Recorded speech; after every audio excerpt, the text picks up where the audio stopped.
Walking the serpentine path, following the footsteps of the ancestors.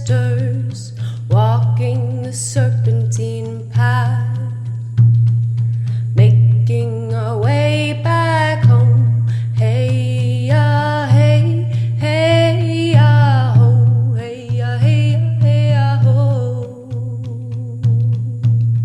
Hey ya, hey, hey ya ho. Following the serpentine path.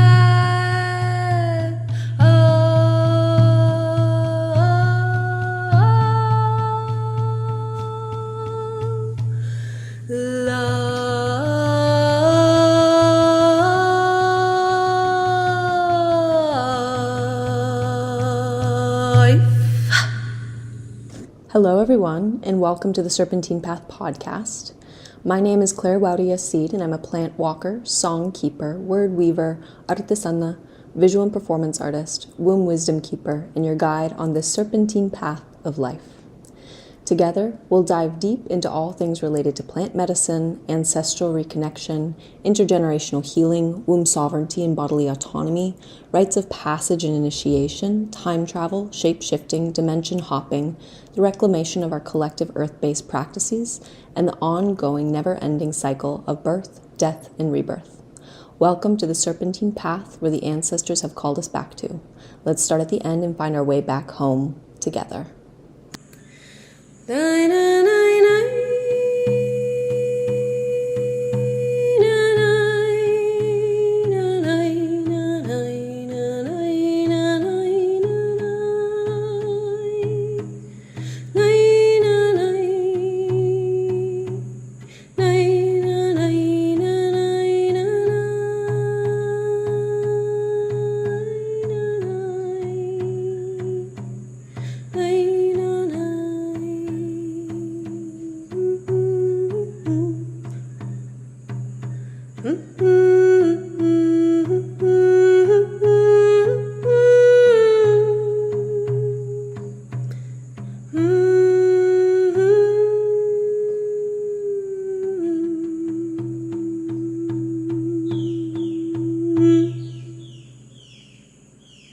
Hello everyone, and welcome back to another episode of the Serpentine Path podcast.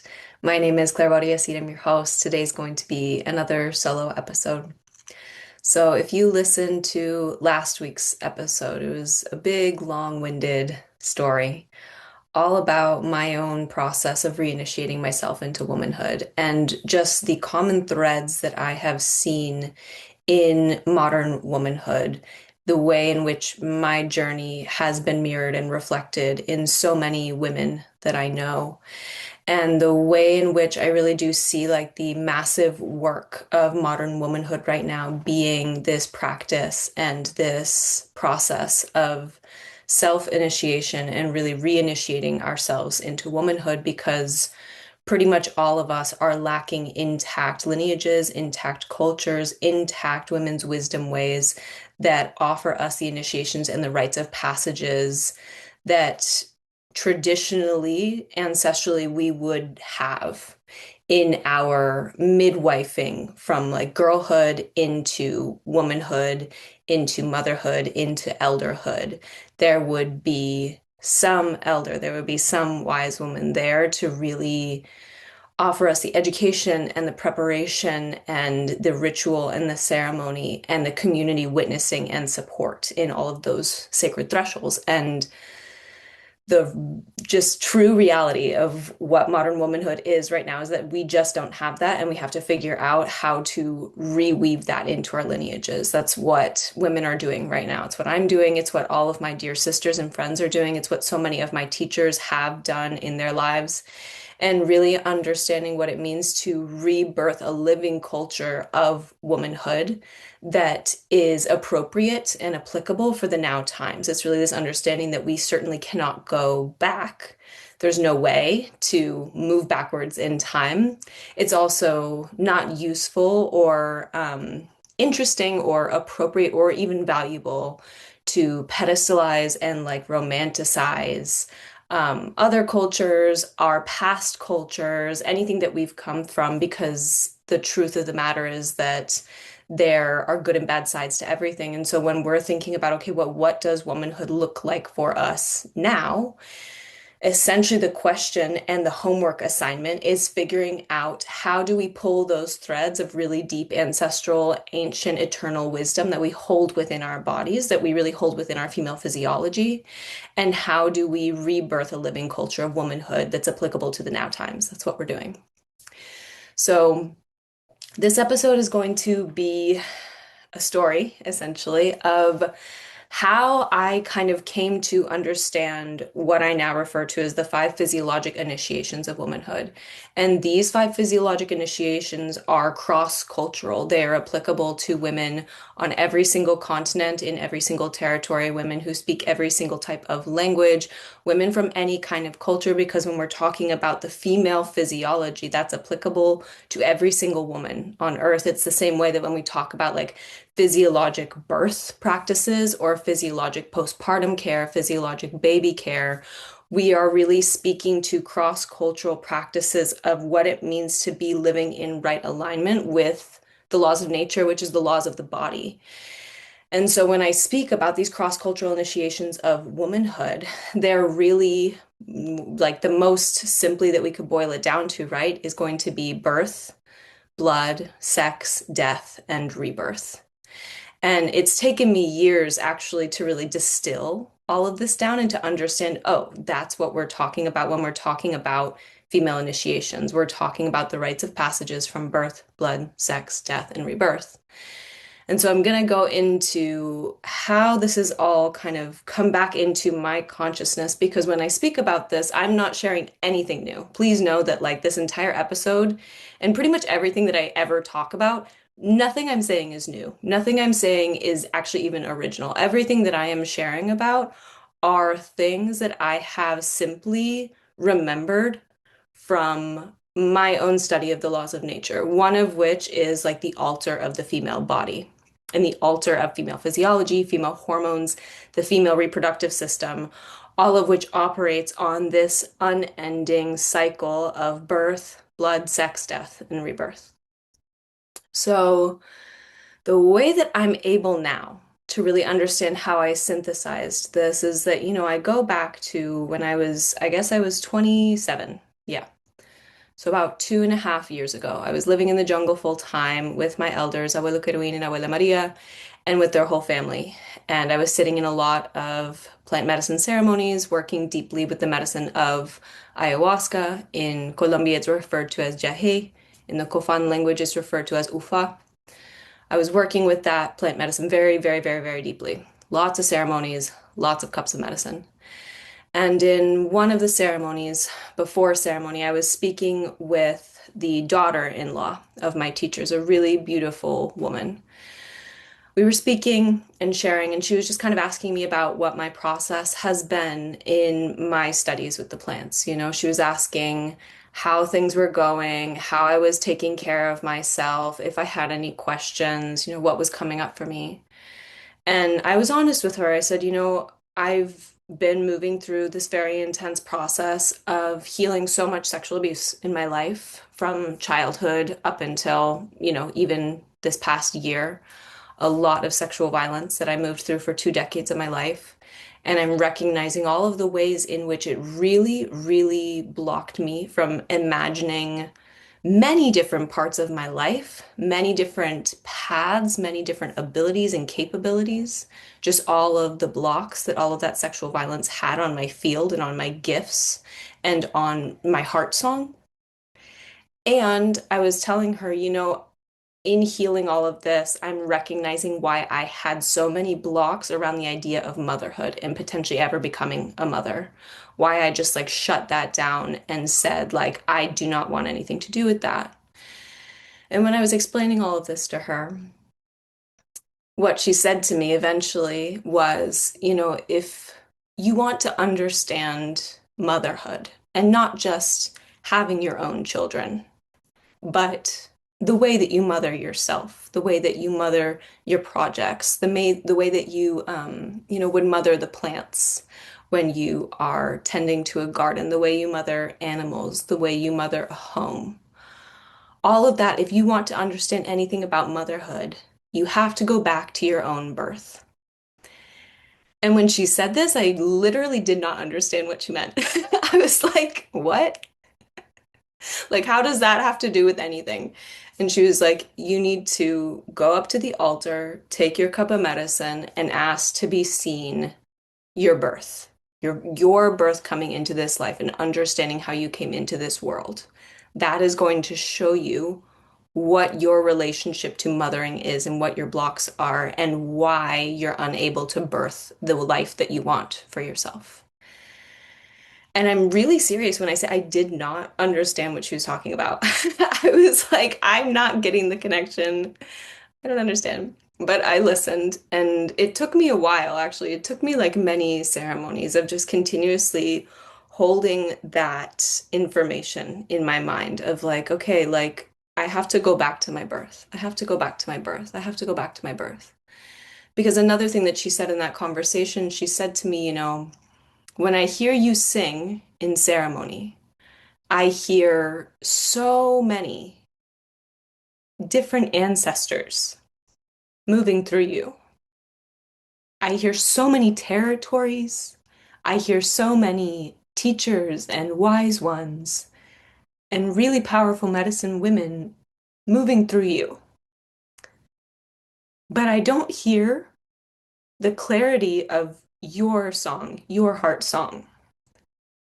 And when you're singing, that's what we want to hear is your medicine.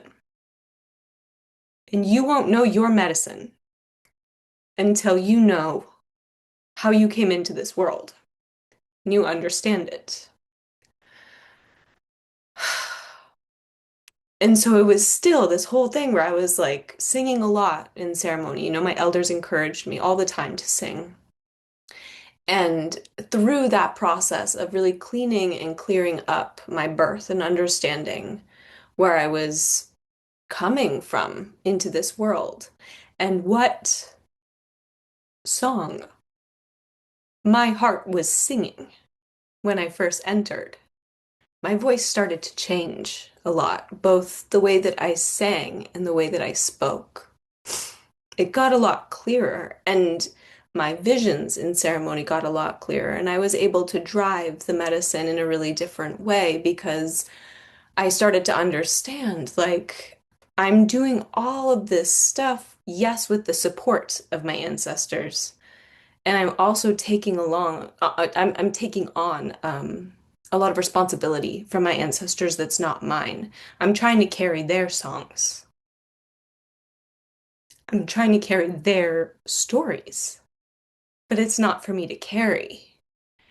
And so, in this understanding of going back to my birth, I really prayed for a couple of months on this just one nugget of information, of wisdom, of truth that she offered to me.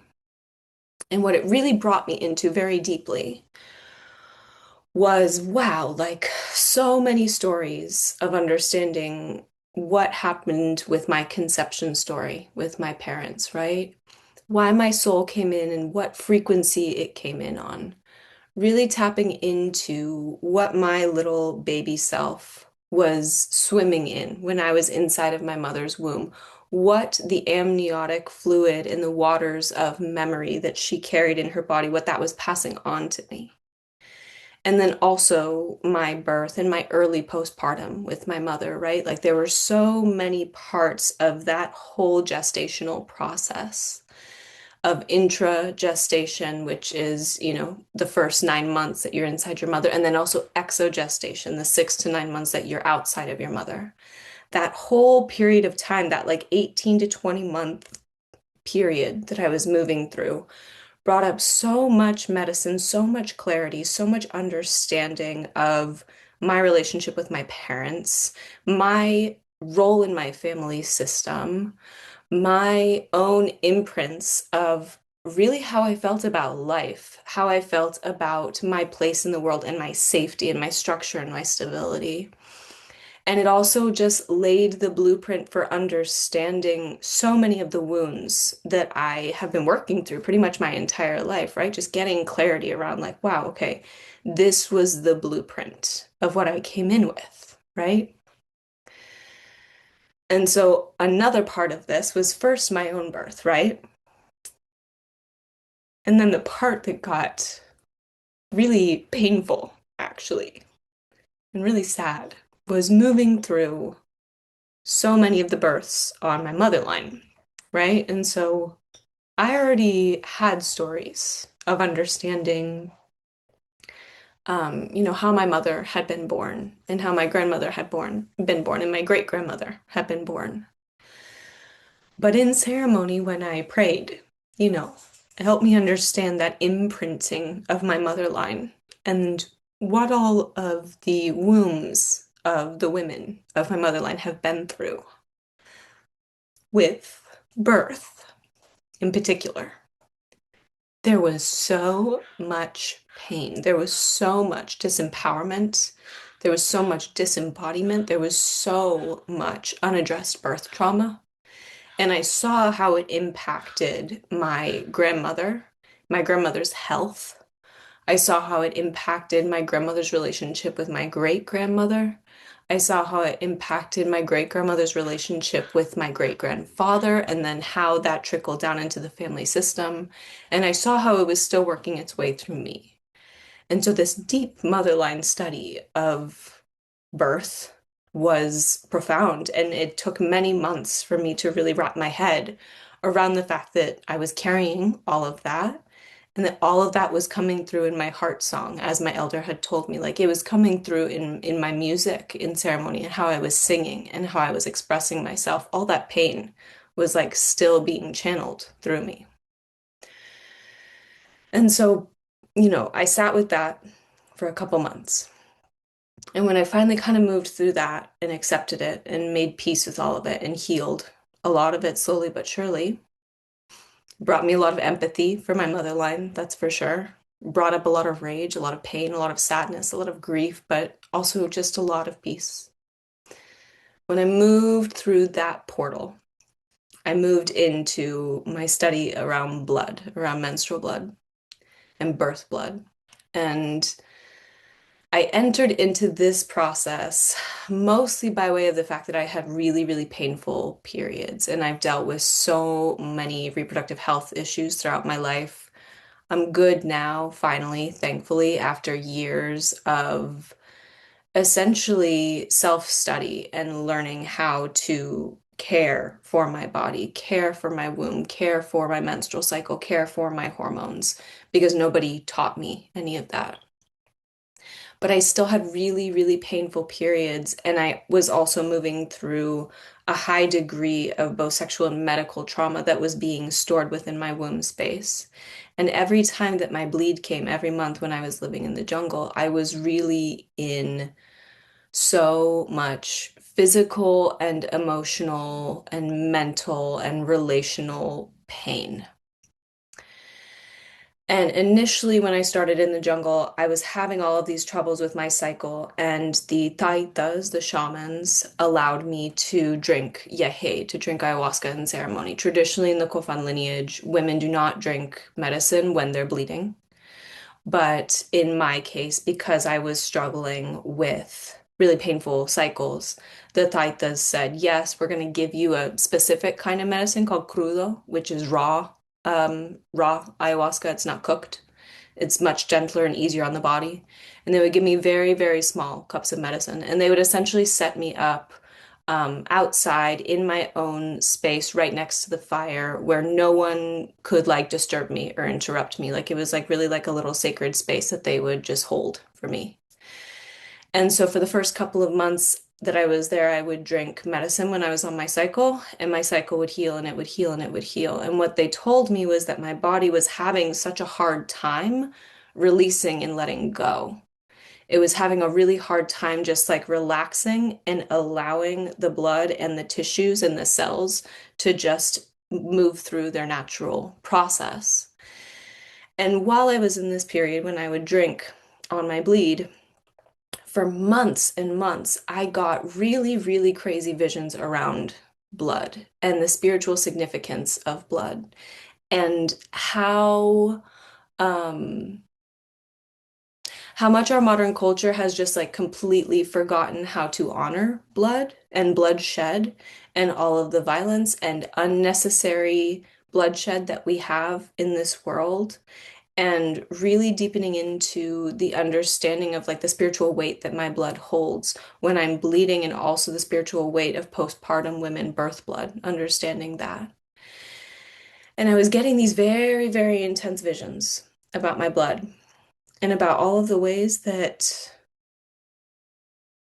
I hadn't been taught how to honor it. All of the ways in which my blood had been shamed and dirtied and been seen as disgusting and gross and something that I should hide and not talk about, and something that I should just suffer through every month and just like swallow while my body was in pain. Like, just really tapping into what my body had been through, what the bodies of the women in my family had been through, and just what modern women are taught about our bleed time. Actually, what we haven't been taught, right? Like what we have been taught, which is a very warped and sad and distorted version of our blood.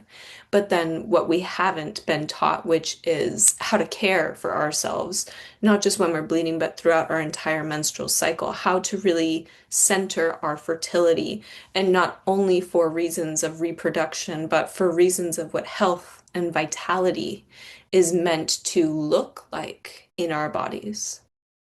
And so I grieved a lot. I grieved a lot, and I was really lost and confused with my blood. I was like, what do I do with my blood? Like, I wasn't wearing I wasn't using tampons at this time. I hadn't used tampons for, I don't know, probably 5 years at this point. I'd always had a menstrual cup, and then I had transitioned into period underwear. And so I was just kind of trying to figure it out. And finally, at a certain point, after a couple of months, I went to my teacher, Abuelo Keruin, and I said, Abuelo, what do I do with my blood every month? What do I do when I'm bleeding and like I have my underwear, like what do I do?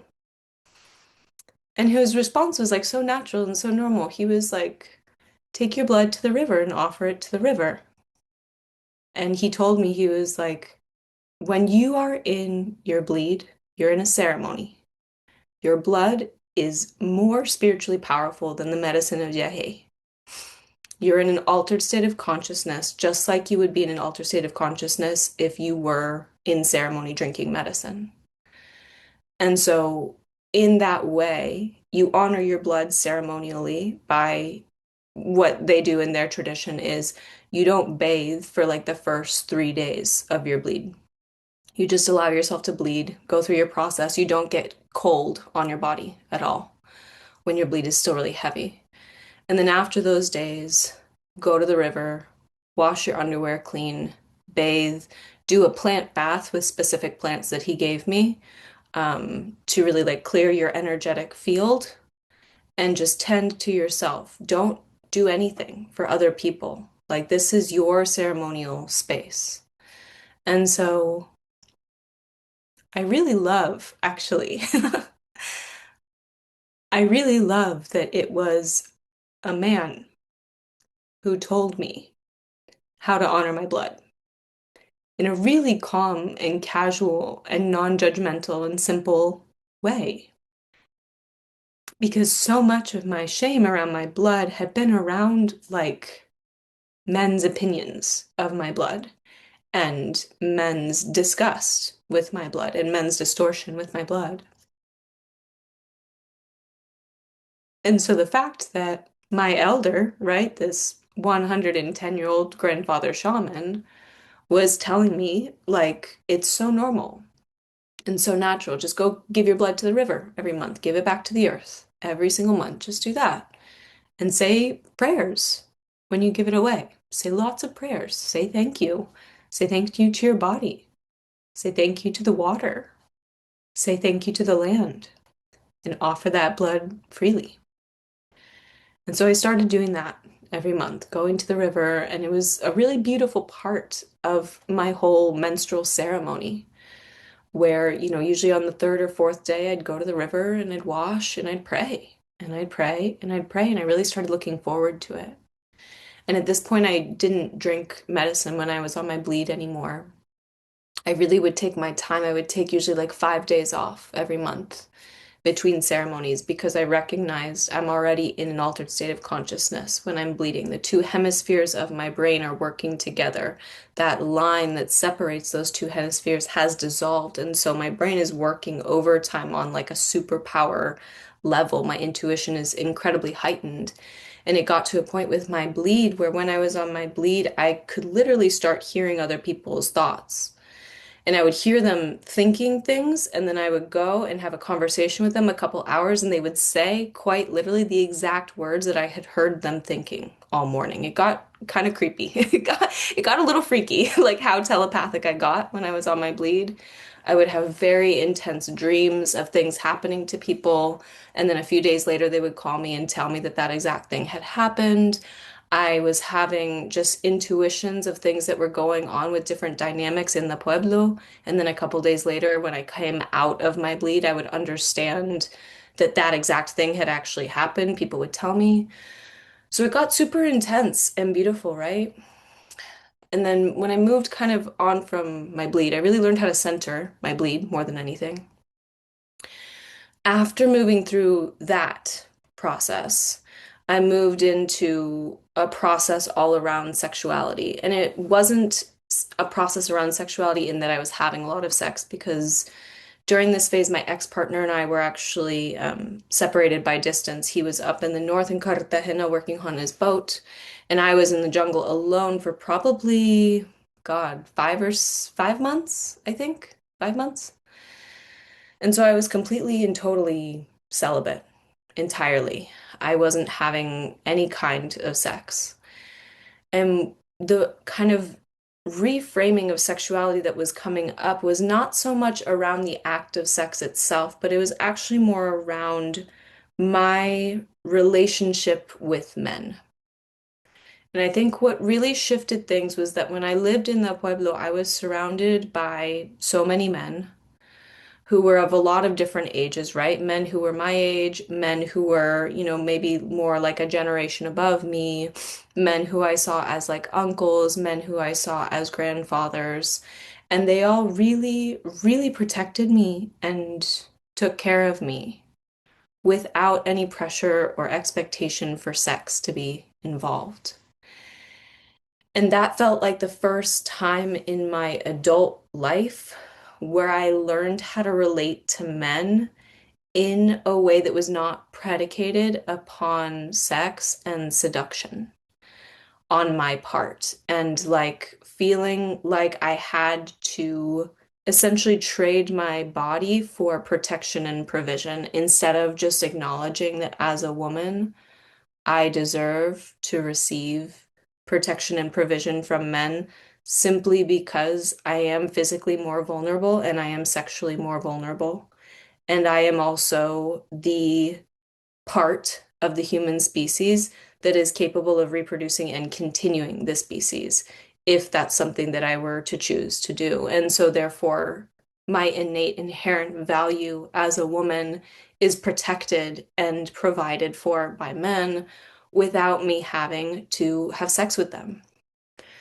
And so my whole perspective and understanding around sex really, really drastically shifted at this moment in time because I felt really safe with the men that I was around. And I was really understanding how much distortion there is around sexuality in our modern culture, right? We have like many different extremes. We have purity culture and abstinence only culture, which I don't agree with in the majority of ways, right? I really don't think that it's useful to not teach people anything about sex outside of like marital sex.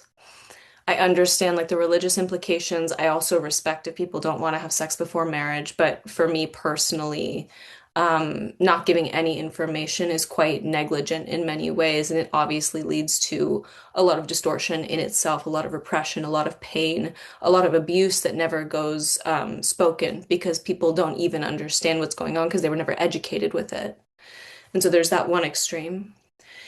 And then there's the other extreme of, I guess you could call it sex positivity culture, that is like on the very liberal side of things, that only really focuses on pleasure and like the physical aspect of sex and like feeling good and, any kind of kinks that you want to try out and fetishes and like normalizing everything, normalizing hypersexuality, normalizing hookup culture. Like there's those two extremes, neither of which I think are really what like spiritually intact sexual education would look like.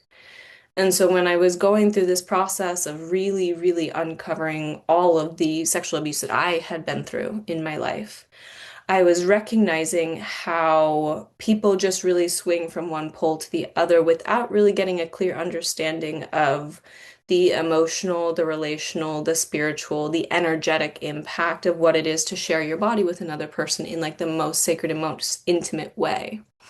And when to make that choice, when it feels good in your body, when you feel really safe, when you feel respected, when you feel comfortable, when you feel loved, when you feel truly seen and valued and witnessed with this person, right? And so, so much of my reinitiation with sexuality had pretty much nothing to do with having physical sex. Things did definitely change when my ex-partner came back and we were able to enjoy physical intimacy together. And there were a lot of really beautiful transformations that occurred. But none of that work could have been done together had I not gone through my own re-understanding of what is the purpose for sex in my life and who do I want to share that with? Why would I want to be sexually intimate with a person? What does it mean for me? All of that had to be done first before I could come back into sexual union with my ex-partner and for it to not be painful anymore, for it to not be something that my body was like really reacting towards, something that my spirit was not like confused about, something that my mind was not racing around, like something that I could really just be embodied in and no longer feel like I'm performing and feel like I'm no longer proving myself and feel like I'm no longer forcing myself to do something that my body is saying I'm actually not ready for, right? Like it was really, really that practice of deep celibacy for me to reorient what my initiation into sex was going to be when I reopened that door with my ex. When I moved through that portal, I moved into a lot of death medicine. And all of that really started to come up through the deaths of my teachers, which essentially my spiritual grandparents, Abuelo Kerwin and Abuela Maria, both died during the exact same 9-month period that my two remaining blood grandparents also died. And so I lost my spiritual grandmother in September. I lost my blood grandmother in December. I lost my spiritual grandfather in February. And then I lost my blood grandfather in May. And it was a really, really intense and very, very painful cycle of death. And when I was looking at death in that lens of being really close with it in person with my spiritual grandparents and feeling it psychically and feeling it spiritually, feeling it in my dream time, feeling it in ceremony with my blood grandparents, really understanding that I had not been taught how to honor death within my female body.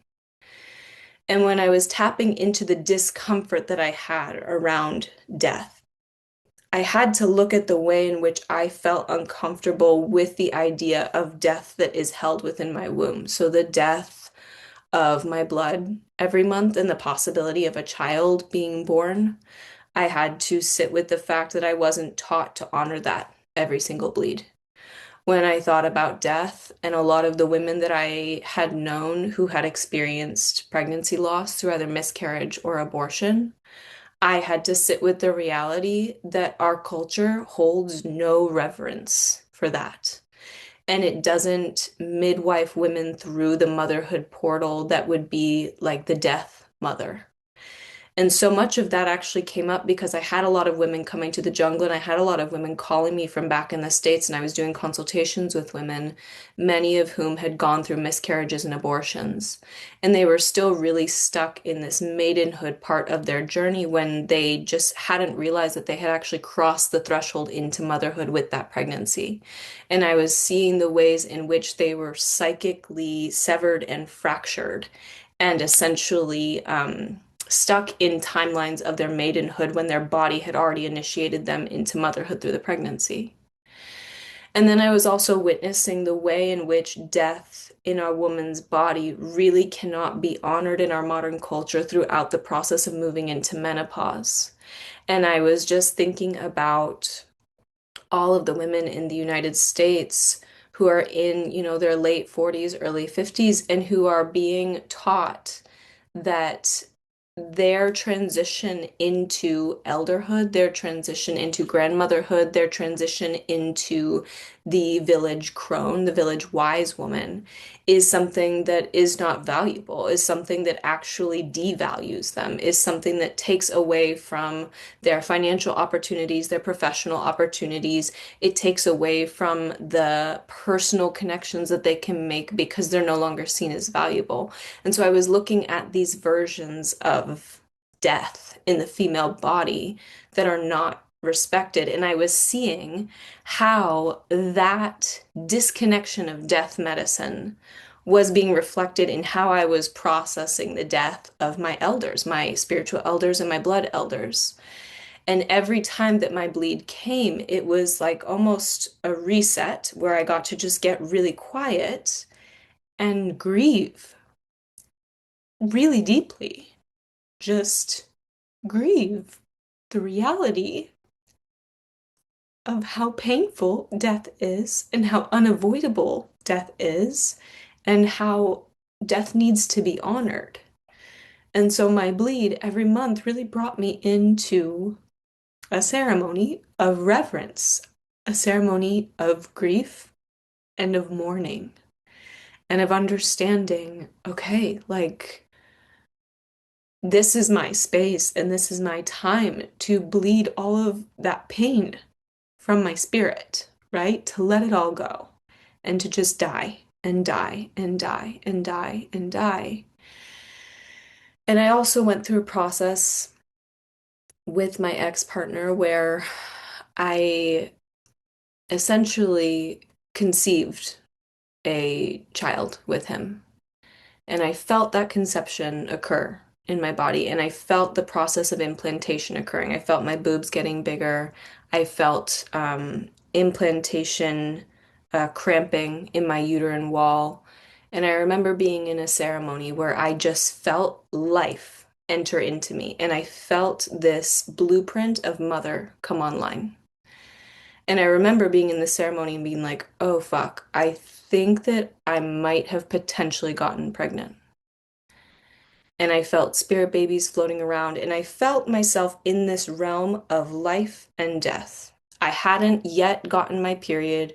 I was in like the 2 weeks between ovulation and menstruation, and it was this threshold and this window and this liminal space of I could choose to receive this life inside of me and allow it to continue implanting and growing, or I could choose to work with plants that would bring on my bleed, and I could choose to say no to this child and no to this path.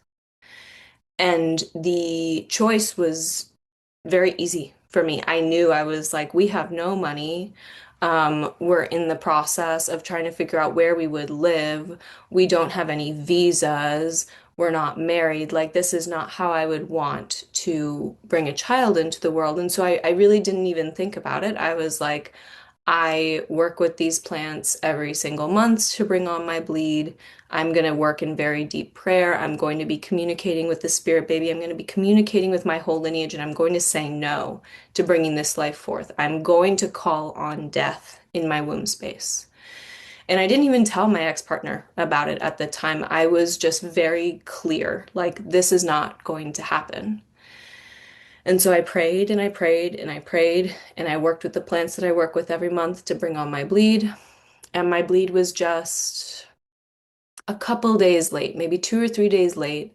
And when it came on, it was extremely painful and it was very heavy. And there were a lot of like clumpy cells in there. And I just had so much relief because I was like, thank God I'm not pregnant. Thank God that that conceived egg didn't continue implanting. And also the grief of knowing like I was in the process of potentially bringing life through. And I said no. I inhibited that implantation. I stopped it from happening and I called on my bleed. And that's really, really dancing with the medicine of death in that threshold, in that portal. And in all transparency, it took me about 6 months actually to realize that that's what was happening, that that implantation process was occurring. It took me until I took a training about working with plants for pregnancy prevention with one of my teachers, Kidda Sachet from the Holy Well, when she was explaining the symptoms of implantation, which is swollen breasts, your nipples get darker, you start feeling the cramping, you just feel absolutely exhausted. The moment that she talked about this, I realized, yeah, that's what was going on in the jungle. And I knew that that's what was going on. I felt it in my body, in my spirit. I felt it, and I chose to walk with death medicine in that moment. And so it took me a whole 6 months to even recognize that that is what would happen, what had happened. And then after that, it took me essentially an entire year, literally an entire year, to make peace with that decision because I was also grappling with the reality that my ex-partner and I had broken up. And I was understanding the family constellation system of what it means when a woman says no to a man's child and the rejection of him as a man and the rejection of the relationship and the ending of a relationship. And it took me a long time to take responsibility for the choice that I had made to call death into my body instead of allowing life to flourish. And it took me pretty much over a year. Yeah, it took me over a year to be able to reach out to my ex-partner and to say, hey, I think we should talk about this. I want to let you know about this. And it was a beautiful experience to be able to call him and share and explain my choice and my decision. And it was also a process of responsibility, of really recognizing what it means to be a woman in a body that is capable of creating life and to make the choice to not do that. And it had me thinking about so many women, right, who go through with what I would consider to be like a true abortion, like a woman who has already missed her period and is however many weeks pregnant, has had gotten ultrasounds and positive pregnancy tests and all of that, right? Like the intensity of making that choice. It made me think so much about women who miscarry and who go through the process of grieving a pregnancy that they really desperately wanted. It made me think about women who go through stillbirths and that whole process and how the death medicine of the female body is really just kind of like glazed over in this world where we talk a lot about, pro-choice versus pro-life, and, it's not killing a baby because it's just a clump of cells, and not being able to hold nuance of what it means to support a woman's right to choose while also honoring the fact that a soul and a spirit entered into her body and that she made the choice to let it go for whatever reason, right? Really sitting in that gray area because that was what I had been in that decision to stop implantation from occurring and to bring on my bleed. And so that was a whole process with death medicine that I was going through, death in the female body and death in the world and like the microcosm and macrocosm that I was experiencing.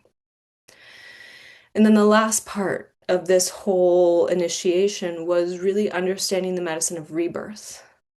And so much of that actually came from watching the grandmothers in the jungle. And as I was kind of moving through this transition of seeing what had happened in our modern culture with women who were moving through menopause, I was seeing what happens in intact cultures to women who are menopausal, right? Women who don't bleed anymore. And within the Kofan tradition, the way that it works is that a woman does not serve medicine. She doesn't serve ayahuasca, yahe, ufa, until after she has stopped bleeding. And it's at that point when she's considered a maima or a curandera or a mujer medicina, and she can give cups of medicine and she can lead ceremony. And when I asked about this, when I asked many different elders about it, they said, well, yeah, bleeding women are more spiritually powerful than the most powerful shaman. Their blood, both their menstrual blood and their birth blood, is more powerful than any male shaman will ever be.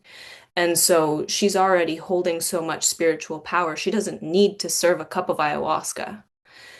And then when she moves into the transition from her mothering years into her elder years, into her grandmother years, she has this entire initiation of what birth and death medicine looks like, both in the life that she has created with her children and also in the life she's birthed for herself, and also in the death that she has midwifed herself through from her reproductive years into her years of not being capable of having children. She already holds all of these keys and codes and understandings of what life, death, and rebirth all look like. And so this woman doesn't have to go out and prove herself in the way that men do, where we do all these crazy dietas and we have to like really, um, push ourselves spiritually to get all of these teachings and wisdom and information. She's gone through that. Her entire maiden mother crone journey is her initiation into her role as the medicine woman.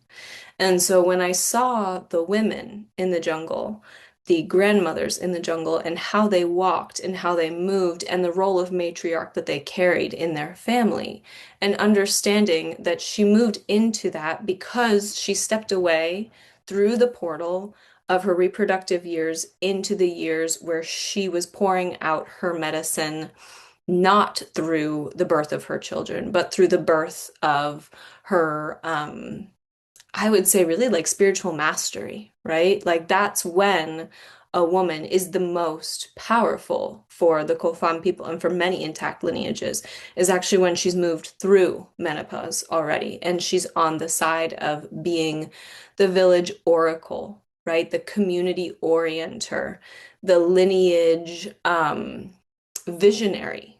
That's what a matriarch would be considered. And so I saw that with my spiritual grandmother, Abuela Maria, right? I saw how she walked.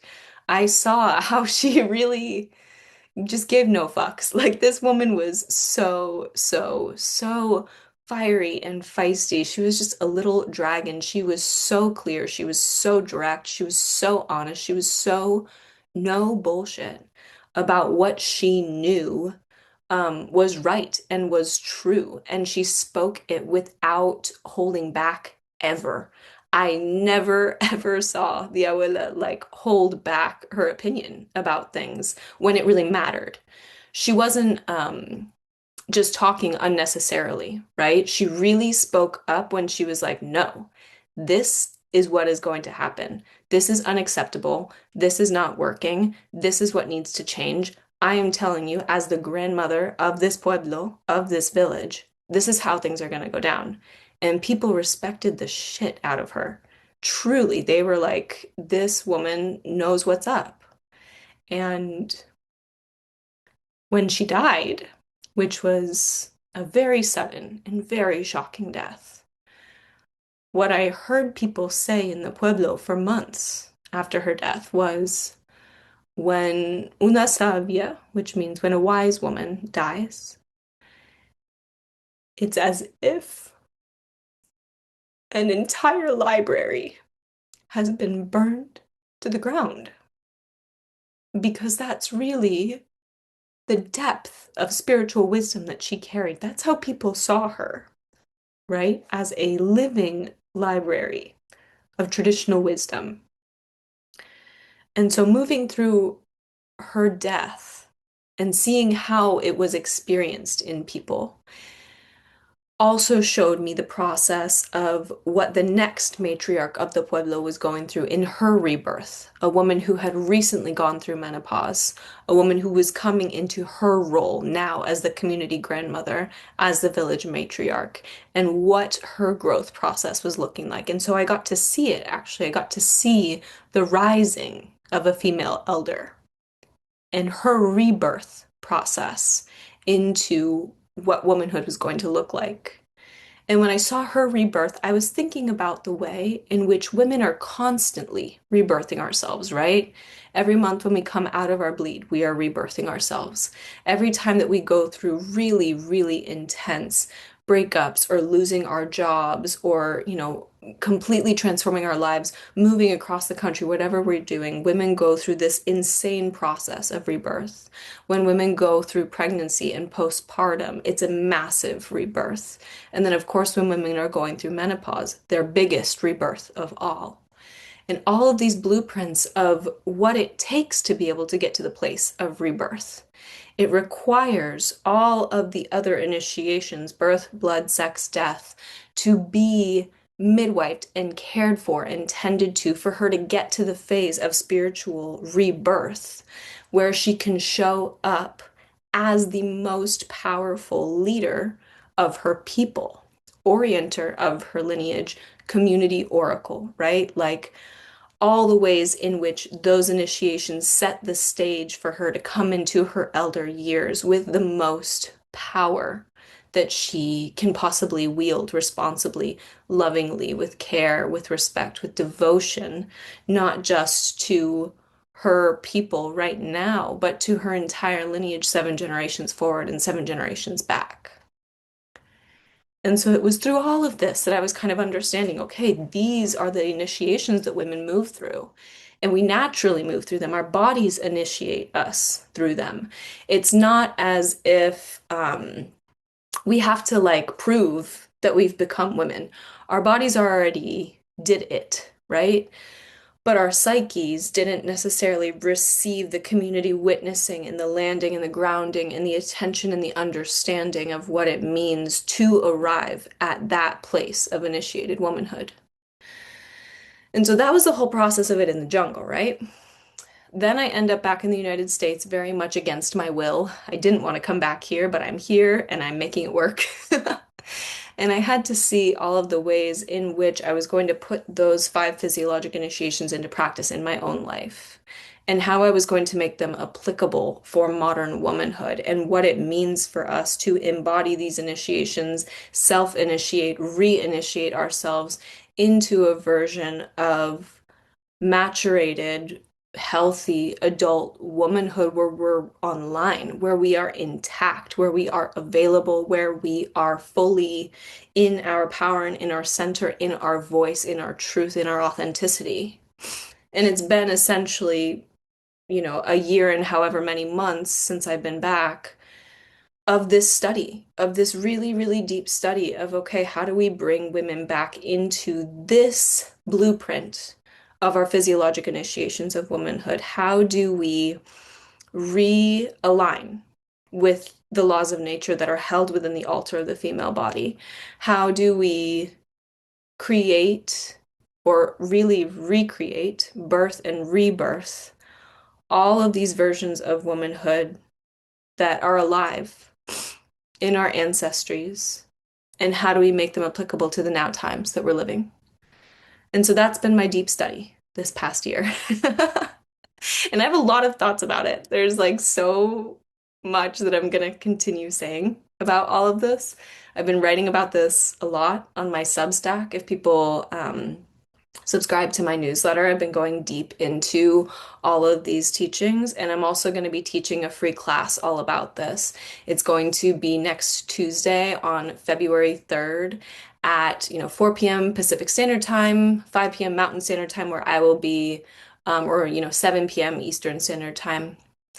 And it's a class called Motherline Medicine, and it's all about these 5 physiologic initiations of womanhood and how we can reweave them into our lives, how we can understand how they set the blueprint for what womanhood looks like, not just when we're moving through those initiations throughout our life, but how we call those in at pretty much every single moment of our day, moment of our week, moment of our month, moment of our year, and tap into the intelligence of those initiations and what they're teaching us and how to also kind of retroactively heal those missed initiations as well, heal those parts of ourselves that didn't receive the proper witnessing and midwifing into our power, and how we essentially call back those parts of ourself into the present moment and say, I'm here. I'm the adult woman who's initiating you.